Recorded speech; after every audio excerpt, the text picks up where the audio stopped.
want Ape Escape to have a bit of edge, but Jake just isn't enough for you? Well, am I excited to introduce you to Pipotron's Red, Yellow, and Blue. Introduced at the same time as the self-insert female protagonist Helga, the mysterious Pipotron trio are the self-insert equivalent for any of the young edge nerds in the audience, like young me. If the mostly black ensemble and gorilla-style intro video wasn't enough of a tip-off that they are way too hardcore for this series, they were made in a laboratory, they wield actual guns, their theme song is a dark synth-style track with modulated horrorcore rap lyrics in the background,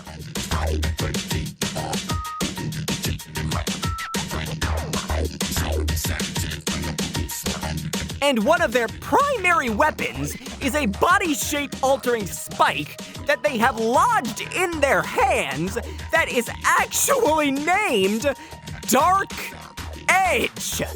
Oh, these three are pure early 2000s video game edginess compressed into the bodies of three monkeys with stupid looking faces and distorted voices. And to no one's surprise, these three were the first and often only characters I played in Pumped and Primed. Besides Cassie, of course. And they're not just great in the games. These guys carried the anime. While they didn't keep their edgy personas that they had in the games, in fact, they are somewhat incompetent goofballs who spend the first half of the season looking for some feathers. They were the sole reason Specter came back after his first defeat, but also, after they defected to the good guys' side, they were the only reason that Spike reached Specter, and they were the only reason that he survived stopping Specter. Now, who I'm planning on pitting these three edgy apes against might come across as a bit surprising, but in all honesty, it really shouldn't be.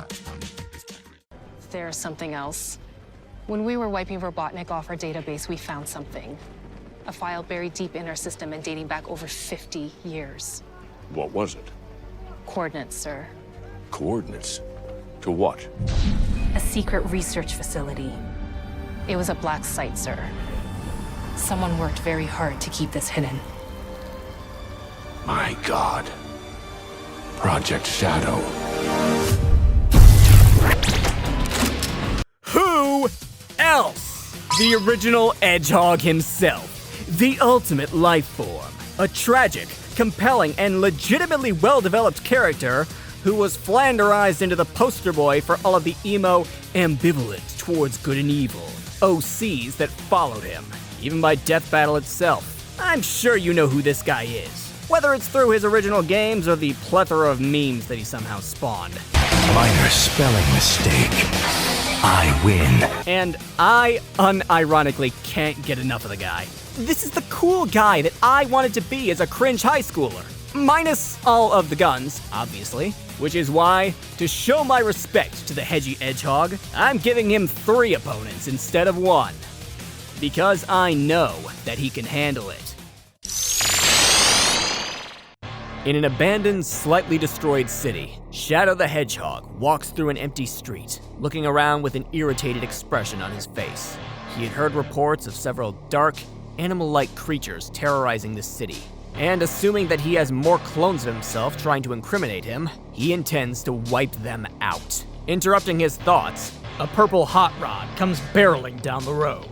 And if Shadow hadn't jumped out of the way, it would have hit him head-on. Shadow pulls out a pistol and shoots out the hot rod's tires. As the car skids and crashes into a building, 3 dark figures jump out of it. As the van's wreckage bursts into flames, the 3 figures stand up, eyes glowing multiple colors, and slowly walk towards Shadow. One of the figures raises their own gun and fires some shots back at Shadow, who dodges them all. When he looks back, the 3 figures are gone. Until they warp in around him, he sees that these creatures look like monkeys. A yellow one without a mouth, a blue one with a smile of sharp teeth, and a red one with an underbite, as the monkeys communicate with each other in an incomprehensible language. Shadow realizes that these 3 monkeys must be the creatures that were reported. Tron Red grunts and points at Shadow. Tron Blue's smile widens as he lets out a distorted cackle. And Tron Yellow cocks its head and emits a series of beeps. Shadow can't understand a word that's said, but he can feel the hostility radiating from him. He knows that, whatever these things are, They're here to fight! Now, considering this fight is a 3-on-1, it would more than likely start out with the Pipotron delivering plenty of solid hits to Shadow. Their abnormally edgy weaponry would make it difficult for Shadow to predict what said weaponry will do, but once Shadow gets a handle on what they could do, they could take turns facing off against Shadow in one-on-one fights, each one testing different parts of his arsenal. Tron Blue is speedier and skilled with the Dark Booster, so he could have some high-speed clashes with Shadow as they zip around the city streets. Tron Yellow prioritizes in ranged fighting with the Tron Cannon, so Shadow could trade shots with his guns and Chaos Spears. And finally, Tron Red is high damage and works best with the Dark Edge, giving Shadow a chance to fight up close and personal. And I haven't even covered all the Pipotron's special attacks. They can create sinister tornadoes, which Shadow could counter with his own, summon jagged spikes out of the ground, which Shadow could triangle jump through, and even freeze their enemies in place. Chaos Control, anyone? And as a finale, you know how Shadow has that super form? Well, so do the Pipotron. They also have this giant robot from the anime that can, casually lift Australia, or, they could also just fuse into Cerberus if you would rather acknowledge Ape Quest exists. Overall, there's a lot of awesome power trading choreography that could be had with this fight, even if it is a 3-on-1.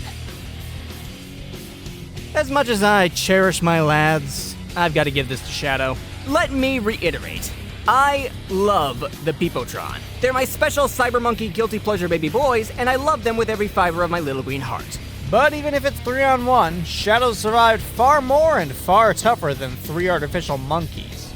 But even if he does win, a certain disembodied voice did confirm that there are hundreds of Pipotron.